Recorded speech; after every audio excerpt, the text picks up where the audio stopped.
नमो नारायण। योगिनी एकादशी व्रत कथा जिसे सुनकर मिलती है सभी कष्टों से मुक्ति।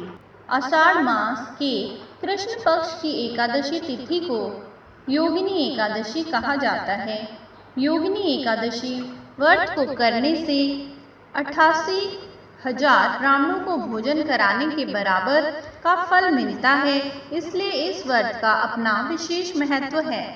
योगिनी एकादशी पर भगवान विष्णु की पूजा करना शुभ फलदायी माना जाता है। ऐसी पौराणिक मान्यता है कि जो भक्त योगिनी एकादशी पर भगवान विष्णु की पूजा करते हैं उन्हें कुष्ठ या कोढ़ रोग से मुक्ति मिलती है एवं उनके सभी पाप नष्ट हो जाते हैं। यह भी कहा जाता है कि योगिनी एकादशी व्रत करने वाले लोगों को मृत्यु के बाद भगवान विष्णु के चरणों में जगह प्राप्त होती है। आषाढ़ कृष्ण पक्ष की एकादशी योगिनी एकादशी व्रत कथा को सुनने से व्रत का वास्तविक फल प्राप्त होता है।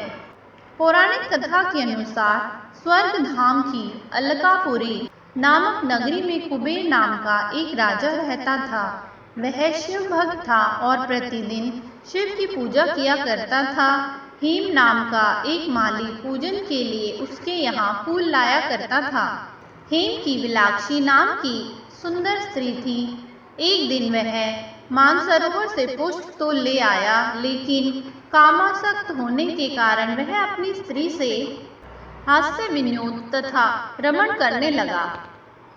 इधर राजा उसकी दोपहर तक राह देखता रहा। अंत में राजा कुबेर ने सेवकों को आज्ञा दी कि तुम लोग जाकर माली के न आने का कारण पता करो, क्योंकि वह अभी तक पुष्प लेकर नहीं आया। सेवकों ने कहा कि महाराज, वह पापी अतिकामी है, अपनी स्त्री के साथ हास्य विनोद कर रहा होगा। यह सुनकर कुबेर ने क्रोधित होकर उसे बुलाया। हेम माली राजा के भय से कांपता हुआ उपस्थित हुआ। राजा कुबेर ने क्रोध में आकर कहा, अरे पापी नीच कामी, तूने मेरे परम पूजनीय ईश्वरों के ईश्वर श्री शिवजी महाराज का अनादर किया है।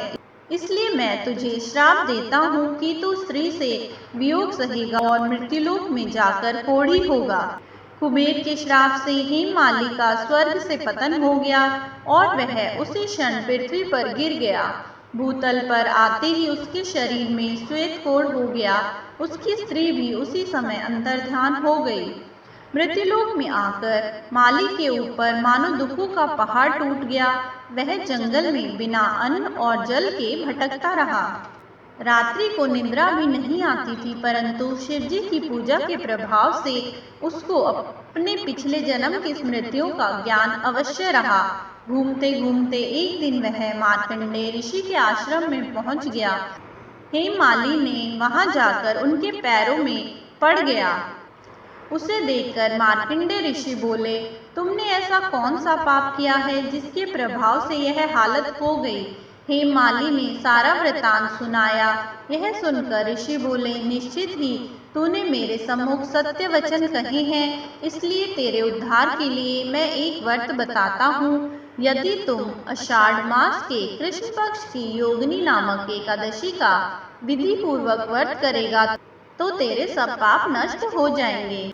यह सुनकर हेम माली ने अत्यंत प्रसन्न होकर मुनि को साष्टांग प्रणाम किया।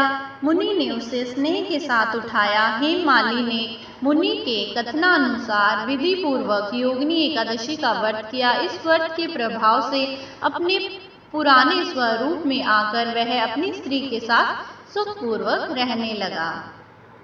नमो नारायण।